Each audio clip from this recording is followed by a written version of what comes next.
Good morning, everybody. It's so lovely to be here with all of our friends at the Chumash weekly Torah class here at the Torch Center. Originally, we were learning at Congregation Bet Yeshurun, and due to the Hurricane Harvey floods, we moved here. We hope to one day move back there. And we study this wonderful teaching of Rav Wolbe on Chumash. This is my grandfather's teachings on each parsha. But before we begin today, I want to talk about what's going on in the world, and that is right now we know that there's a World Cup.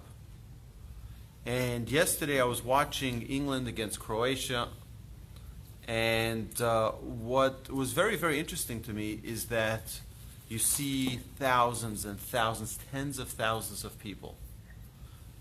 And you see in the squares of all of these cities, whether it's in downtown Croatia or in downtown London, you see thousands and thousands of people standing and cheering and you think that I was thinking to myself, what is the big deal?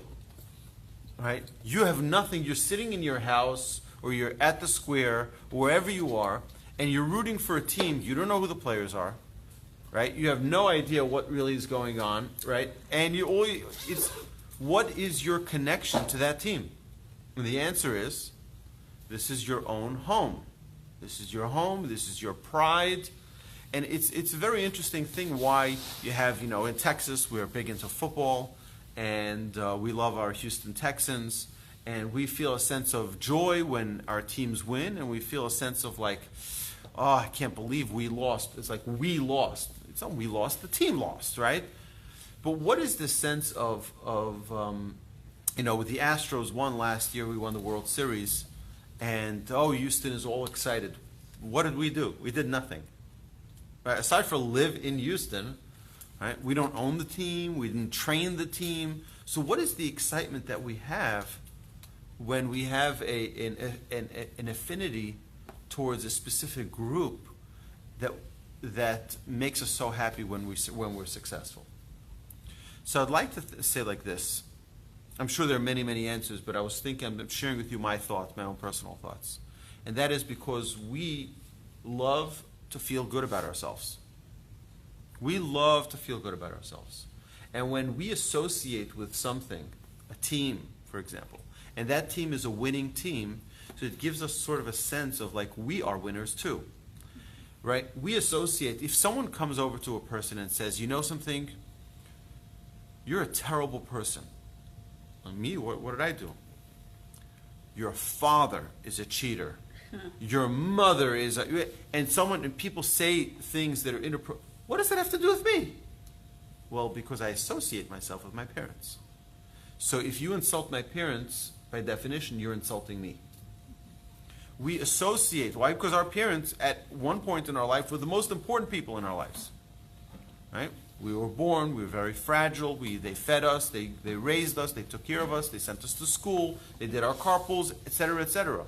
Now we're independent. Oh, big shot. We still have a sensitivity because where do we come from? We come from them. And if they're not good, we're not good. If they're not honest, we're not honest. It reflects on us because we have that association. And that, I believe, grows to different needs. You have a doctor, and someone says something about your doctor, you get all defensive. Why? Because he's my doctor.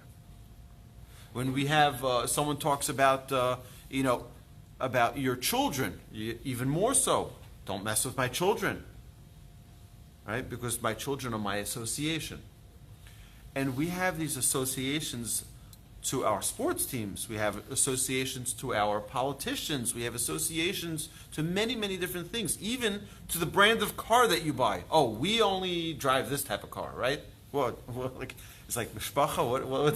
What is your? But it's sort of, well, we found a brand that we like, and we associate with a positive brand.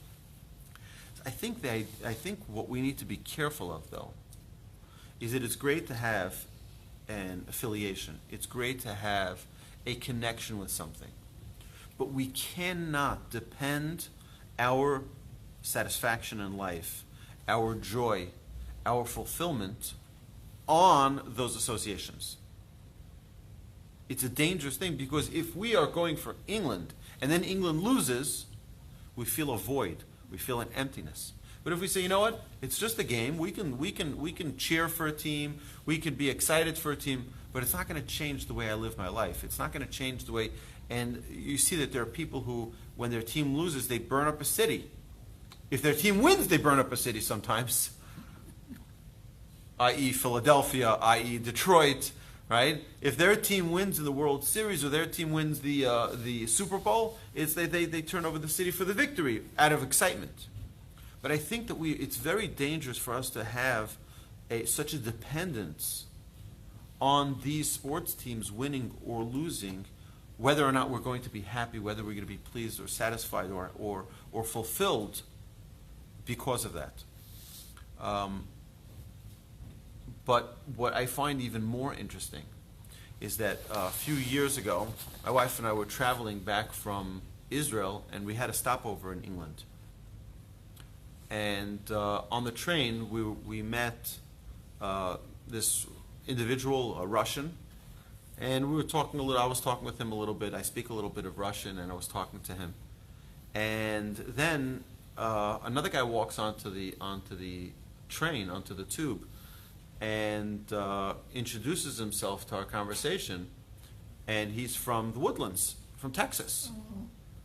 And suddenly, we have this affinity, we have this friendship. Now, I guarantee you that had we met in Walmart, Target, Best Buy, Costco, we'd have absolutely nothing in common. But when we're in a foreign place, suddenly, oh, Lanzmann, you're also from Texas, right? We're also, right? Really, there's nothing there. But I think like this. I think many Jews like to distinguish themselves as being, I'm part of this congregation, or I'm a member, I'm this type of Jew or that type of Jew. And it's one of the things that's been my passion here at Torch, it's my passion in life, is that we should never see a Jew as being a certain stripe or a certain color. We should see ourselves as being part of one big family, brothers and sisters. We're all part of one unit. We're all part of one family, regardless of where we pay our membership dues to, regardless of where we have our affiliation or association. It's irrelevant. We're part of one family. The Jewish people have always stuck together wherever we went because we're Jews. That's the one thing that we have in common. One person may be in rabbinic work, one person may be in business, one person may be in community, everyone may be in different things, but we're all part of one family. We're all many hands to one body. And I think that as fans of many different things, I think we have to first and foremost be fans of our own Judaism. You see another Jew, give them a hug. Tell them I love you. Why? Because you're my brother, because you're my family. And that's the number one affinity I believe we should have, more than any type of other affinity of sports or any type of other distraction that we might have. We have to always remember that we're Jews. Am Yisrael Chai. Thank you so much, my friends, for watching, and you're welcome to join us here live in our wonderful class at the Torch Center every Thursday morning at 9:30. Come study some Chumash with us. Have a lovely day and a lovely Shabbos ahead. Have a terrific day. And go, who's playing? Croatia, France? Go, yes. Croatia. Yeah.